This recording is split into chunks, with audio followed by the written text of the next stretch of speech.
नमस्कार, आप देख रहे हैं समाचार लुकआउट का डेली बुलेटिन। मैं हूं राशिद अहमद खान। देखते हैं दिन भर की बड़ी खबरें। केंद्रीय गृह मंत्री अमित शाह ने आज कोलकाता में प्रेस कॉन्फ्रेंस के दौरान ममता सरकार पर जमकर निशाना साधा। उन्होंने कहा कि मंत्रियों और नेताओं के ठिकानों से करोड़ों रुपए का गबन हो रहा है और कोई जवाबदेही नहीं है।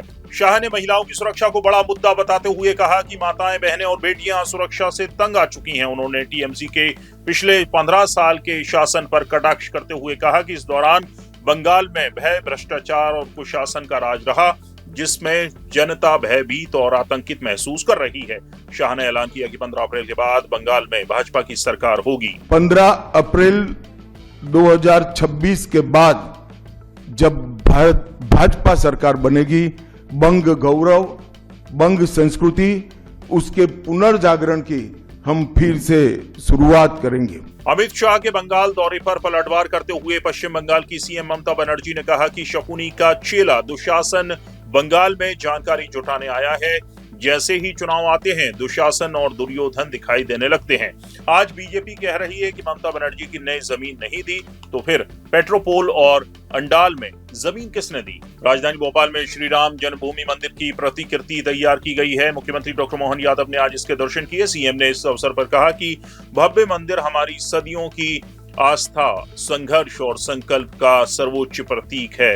उन्होंने कहा कि अयोध्या धाम में पुनर्स्थापित श्री राम मंदिर में श्री राम लला के विराजमान होने की द्वितीय वर्षगांठ के पूर्व आज श्री राम मंदिर की प्रतिकृति के दर्शन कर भक्तों से आत्मीय संवाद किया। यहाँ भोपाल के अंदर भगवान राम का भव्य दिव्य धाम की प्रतिकृति का दर्शन हो रहा है। हम सब आनंद में डूबे और बताना चाहूंगा, भोपाल हमारे मध्य प्रदेश की राजधानी है, इसलिए विक्रमादित्य को भी नहीं भूले। विक्रमादित्य का द्वार का भूमि पूजन है। हो सकता है अगले साल तक द्वार हमारा बनके तैयार हो। लखनऊ के राष्ट्र प्रेरणा स्थल के पास भेड़ों की मौत के मामले में मुख्यमंत्री योगी आदित्यनाथ ने संज्ञान लिया है। भेड़ मालिकों को 10,000 रुपए प्रति मृत भेड़ के हिसाब से मुआवजा दिया गया है। मामले की जांच के भी निर्देश दिए हैं।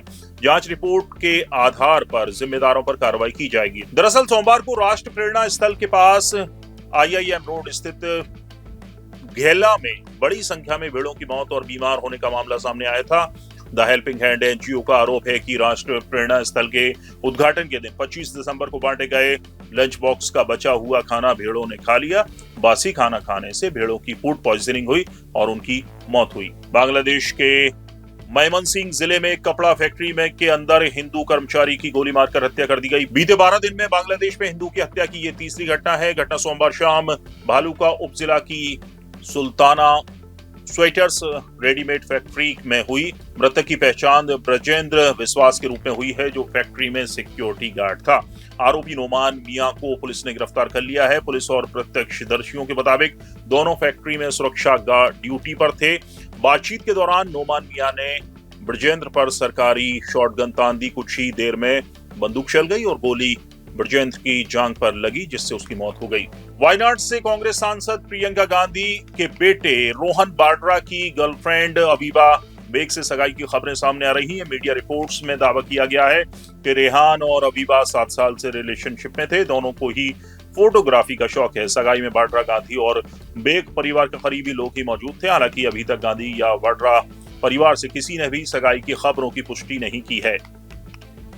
और सलमान खान की आने वाली फिल्म बैटल ऑफ गलवान को लेकर चीन में आलोचना शुरू हो गई है। फिल्म के सीन्स को हकीकत से अलग बताया जा रहा है। कई लोग इसमें ट्रेलर के कुछ सीन की हॉलीवुड के गेम ऑफ थ्रोन्स से तुलना कर रहे हैं।